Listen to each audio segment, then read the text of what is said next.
وَإِذَا سَأَلَكَ عِبَادِي عَنِّي فَإِنِّي قَرِيبٌ أُجِيبُ دَعْوَةَ الدَّاعِ إِذَا دَعَانِ فَلْيَسْتَجِيبُوا لِي وَلْيُؤْمِنُوا بِي لَعَلَّهُمْ يَرْشُدُونَ۔ یہ آیت بڑی زبردست ہے اللہ کی رحمت کو بتانے کے لیے۔ ساڈی تا جی سندا ہی کوئی نہیں، یہ عام لوگ جی ساڈی تا رب سندا ہی کوئی نہیں، اور جو بیچارے ان پڑھ لوگ پیر سائیں تہاڈی رب موڑ نہیں سکتا، ساڈی سندا کوئی نہیں، یہ اس سے بھی آگے چلے جاتے۔ او بھائی اللہ بڑا بے نیاز ہے، جس کی چاہے موڑ دے، جس کی چاہے سن لے، لیکن رب سب کی سنتا ہے، یہ یہاں بتانا ہے۔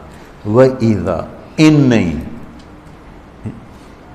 ان شرط ہے اور اذا ظرفیت ہے، تو ان کی بجائے اذا سے ایک دم اللہ کی رحمت کا دروازہ کھلتا ہوا نظر آتا ہے۔ اذا سألک، عنی پہلے ہونا چاہیے، عبادی بعد میں ہونا چاہیے۔ جب میرے بارے میں میرے بندے پوچھیں، اللہ کو صحابہ نے سوال کیا، یسألونک یسألونک یسألونک، کتنا قرآن میں ہے، یسألونک عن المحیض قل هو اذی، یسألونک عن الانفال قل الانفال للہ والرسول، یسألونک عن الاہلہ قل ہی مواقیت للناس، یسألونک عن الیتامى قل اصلاح لہم۔ جتنے بھی صحابہ نے سوال کیے وہ آئے ہیں یسألونک، یہ آپ سے پوچھتے ہیں، ٹھیک ہو گیا؟ تو یا حبیبی یا محمد قل، آپ کہیے، یہ جواب ہے۔ یہ سارے قرآن میں طرز ہے، کوئی 14 کے 18 دفعہ یسألونک کا لفظ آیا ہے۔ صحابہ نے سوال کیا، اللہ کدھر ہے، قریب ہے تو مناجات کریں، دور ہے تو زور سے پکاریں۔ تو اس پر آیت یوں اترنی چاہیے تھی، یسألونک عنی، جیسے باقی آ رہا ہے سارے سوالوں کا جو لفظ آیا ہے یسألون، آپ سے پوچھتے ہیں، تو یہاں بھی ہونا چاہیے تھا آپ سے پوچھتے ہیں، عنی میرے بارے میں، قل تو آپ کہیے، ہوا قریب کہ وہ تمہارے قریب ہے۔ یہ میری بات سمجھ میں آئی؟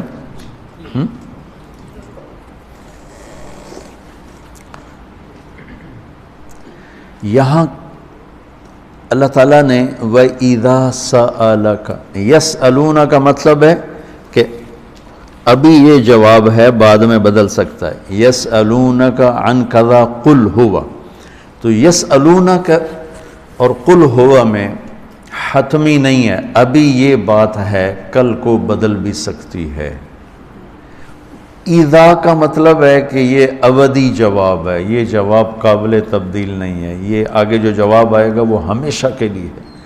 اب سنو، وَإِذَا سَأَلَكَ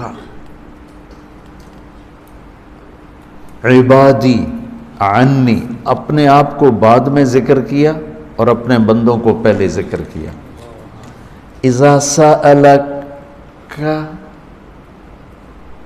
الناس المؤمنون، یہ آ سکتا ہے نا، العباد، اذا سألک العباد، کیا کہا، عبادی، اللہ کو یہ سوال اتنا پسند آیا، اللہ کہ تم تو ہو ہی میرے بندے، میرے بارے میں اپنے آپ کو بعد میں ذکر کیا اور عبادی کو پہلے ذکر کیا۔ اب میں ایک مثال دیتا ہوں، آگے جو فإنی قریب، میں پوچھتا ہوں مولوی شاہد صاحب سے کہ مولوی عدنان کدھر ہیں، تو مولوی شاہد صاحب کے ذمہ ہے جواب دینا کہ جی یہ بیٹھے ہیں، ٹھیک ہے نا۔ میں پوچھتا ہوں مولوی شاہد مولوی عدنان کدھر ہیں، تو مولوی شاہد کے جواب دینے سے پہلے مولوی عدنان کہ جی میں ہوں، کوئی فرق ہوگا؟ مجھے سمجھ میں نہیں آ رہا، شیخ رمزی واضح کرے تو کرے، مجھے سمجھ میں نہیں آ رہا کہ میں اس کو واضح کیسے کروں کہ اللہ کے نبی سے صحابہ پوچھ رہے ہیں، رب کے بارے میں بتائیں، تو اللہ تعالیٰ اس کو یوں لا کر کہتا ہے کہ یہ آپ سے میرے بارے میں پوچھیں تو میرے نبی آپ ہٹ جائیں، میں جواب دیتا ہوں، میں ہوں، تمہارے ساتھ ہوں، تمہارے پاس ہوں، شہرک سے زیادہ قریب ہوں، تمہارے ساتھ ہوں۔ تو کیسے کہتے ہو کہ میں تمہاری سنتا نہیں؟ اجیب دعوتاً، دعوت الدع، دعا دع بار بار پکارنا، اور دعوتاً ایک دفعہ پکارنا۔ اللہ اس آیت میں کہہ رہا ہے کہ جو زندگی میں جس نے مجھے کبھی ایک دفعہ بھی پکارا ہو، میں اس کی دعا پر بھی لبیک کہتا ہوں۔ یہ نہیں کہ میں نہیں میں سنتا ہوں، تم سنانے والے بنو۔ ہم تو مائل بکرم ہیں، کوئی سائل ہی نہیں، راہ دکھلائیں کسے راہ رو منزل ہی نہیں۔ کوئی مانگنے والے تو بنو۔ اور میں قربان جاؤں، اس نے مانگنے کے لیے تقوی نہیں مانگا۔ کتنی عجیب بات۔ اللہ کو پتہ ہے ہر آدمی تو تقوی والا نہیں ہو سکتا، نہیں، اور ہر آدمی علامہ بھی نہیں ہو سکتا، تہجد گزار بھی نہیں ہو سکتا ہے، نمازی بھی نہیں ہو سکتا ہے۔ ایک کام ہر آدمی کر سکتا، اللہ نے وہ لگا دے۔ مسلمان ہونا بھی نہیں لگایا، مسلمان ہونا بھی، ہندوؤں کو کوئی اور رب دے گا، ان کو تو اللہ ہی دے گا۔ تو میں قربان جاؤں، کہتا امن یجیب المضطر اذا دعاہ، بس مجھے آنسو بہا کے دکھا دے، پھر تو ہندو ہے، سکھ ہے، مسلم ہے، عیسائی ہے، آ جاؤں گا، میں آ جاؤں گا۔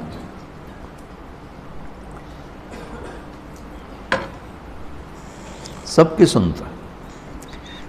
اجیب الدعوت الداع، ایک دفعہ بھی جو زندگی میں پکارتا ہے نا، اذا دعان، جب جس وقت اس کی زبان سے یا اللہ نکلے گا، میں لبیک کہتا ہوا ہوں گا۔ تو اس آیت میں بڑی تسلی اللہ نے دی ہے، بڑی تسلی دی ہے کہ اللہ کو پکارو، اللہ سے، صرف اللہ سے مانگو، صرف اللہ سے مانگو۔ وَإِذَا سَأَلْتَ فَاسْأَلِ اللَّهِ وَإِذَا اسْتَعَنْتَ فَاسْتَعِنْ بِاللَّهِ، مخلوق سے مت مانگو، پکارنا ہے تو صرف اللہ کو پکارو۔ اللہ نے خوبصورت مثال دی، ان الذین تدعون من دون اللہ لن یخلقوا ذبابا، اللہ تعالیٰ فرماتا ہے مجھے چھوڑ کر میرے بنائے ہوئے بندوں سے مانگتے ہو، ان سے کہو ایک مکھی بنا کے دکھا دیں، اگر یہ ایک مکھی بنا کے دکھا دیں تو میں نہیں چھاڑ دے، نہ تو کل مانگ لوے۔ ارے یہ مکھی کی ایک ٹانگ نہیں بنا سکتا، تو تم ان سے کیوں مانگتے ہو؟ ان سے مانگو، اس سے مانگو جس نے انہیں بنایا۔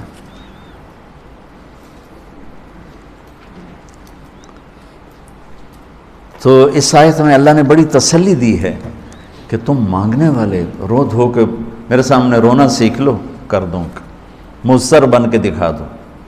جیسے ہمارے ہاں دعائیں مانگی جاتی ہیں، ہاتھ ادھر ہوتے ہیں اور گا گا کے ربنا آتنا، یہ دعا ہے؟ یہ تو دعا کا مذاق ہے، اس کو دعا کہتے ہیں۔ اور پیچھے نمازیوں کو کوئی ہوش نہیں ہوتا کہ مولوی صاحب کیا دعا مانگ رہے ہیں۔ دعا تو ایک پکار، ایک فریاد ہے، عرش کو ہلا دے، اگر کوئی تڑپ کے اللہ کو دکھا دے تو۔ اس کے بعد ایک بڑی خوبصورت بات آئی ہے، وہ بتانا چاہتا ہوں۔ احل لکم لیلۃ الصیام الرفث الی نسائکم ہن لباس لکم وانتم لباس لہن، بس یہ بتانا چاہتا ہوں۔ اتنی بڑی خیر کا ہے، اتنی بڑی سبحان اللہ۔